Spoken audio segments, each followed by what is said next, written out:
বরজাহানের দুই বেটা এক বেটি। হ্যাঁ, দিয়া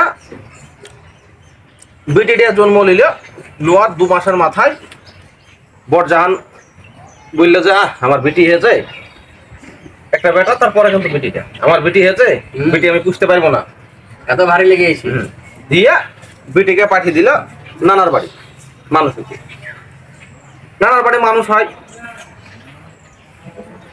হয়ে 2000 মুখে দেখি একটা যাই হোক চলার মতন ছেলের সাথে ধরে বিয়ে দিয়ে দিল। আচ্ছা, দুই ছেলেকে বিশাল সেবা যত্ন বরজাহানের। বরজাহানের বোন নাম হচ্ছে সফিয়া। সফিয়া ওদিকে বিটিটা টানে তো টানে, যতই হোক মা জন্ম দিয়েছে। আর বরজাহান ওদিকে বিটিকে তো চোখের কোনায় দেখতেই পারে না।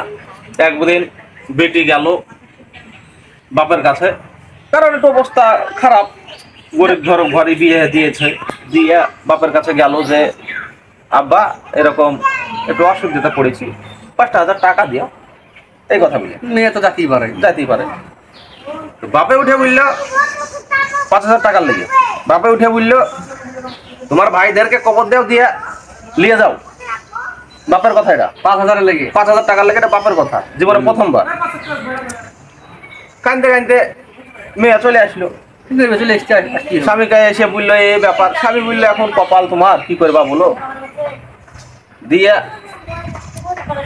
সেদিন কিন্তু ওর বেটি একটা কথা বলে এসছে বাপকে, হ্যাঁ, যে আমাকে কি তোমার কোনোদিনই লাগবে না, না আমাকে কি তুমি জন্ম দেওনি। ঠিকই বলেছে, এই কথা বলেছে।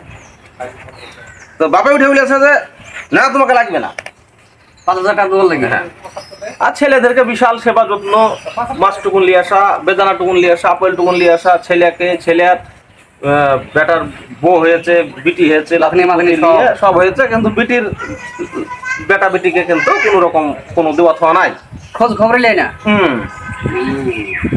সপিয়ালে আই বিটি যতই হোক মেয়ে ছেলে টানেটা আছে দিয়ে মোটামুটি এইভাবে চলতে চলতে বরজাহান কিন্তু পড়ে গেল বিছনায়, অসুখ। এবার বিছনায় যখন পড়ে গেল, বিছনায় পড়ে যাওয়ার পরে তখন বড় বেটার বউ বলছে আমার মা আমার বাপ বড় লোক, আমি তোমার বাপের ওই গু পরিষ্কার করবো? তাই তো বলবে। ছোট ছোড়া বিয়ে হয়নি, ছোট ছোড়া বাইরে কাজ করে, ছোট ছোড়া বলছে দেখ রে আমি টাকা পয়সা যা পাঠাচ্ছি বলে খালাস আমাদের একটু ঠিক গেলিছে। বড় জনা কিন্তু বড় বউ চলে গেল বাপের বাড়ি। কি এবার কপালের আসলে ফের, সেই সময়তে আবার ওই সপিয়াও পড়ে গেল বিছনা করতে। সে দুই স্বামী স্ত্রী একবারে বিছনা করতে। ঠিক হয়েছে। এবার দেখার কেউ নাই, বিক্রি ছাড়া করবে। লাস্ট পর্যায়ে এবার ডাক্তার দেখাতে যাইতে হবে, করতে হবে, কেউই যখন পাচ্ছে না, তখন বরজাহান বলছে যে রেণুকাকে একটু ফোনটা করে আমাদেরকে ডাক্তার বাড়ি নিয়ে যেতে বল, নাহলে মরে যাবো এভাবে পড়ে থেকে। সেই বেটি যে ডাক্তার দেখে সেবা যত্ন করে 2 মাস থেকে নিজের বাড়ির চাল নিয়ে যে ওই বাড়িতে রেঁধে খেয়ে, তাহলে ওর বাবার বাড়ি কিচ্ছু খাচ্ছে না, পানিটুকুন ছাড়া, হ্যাঁ, খেয়ে সেবা শুশ্রূষা করে দিয়ে তখন উঠে বাড়ি চলে আসছে। তাও যখন ওর বাপ সুস্থ হয়েছে তখন বলছে না যে 2 দিন থাকো, এত রাগ মেয়ের ওপর। হ্যাঁ, এই ঘটনা কিন্তু দেখছে বরজাহানের বাপ, সে বেঁচে আছে।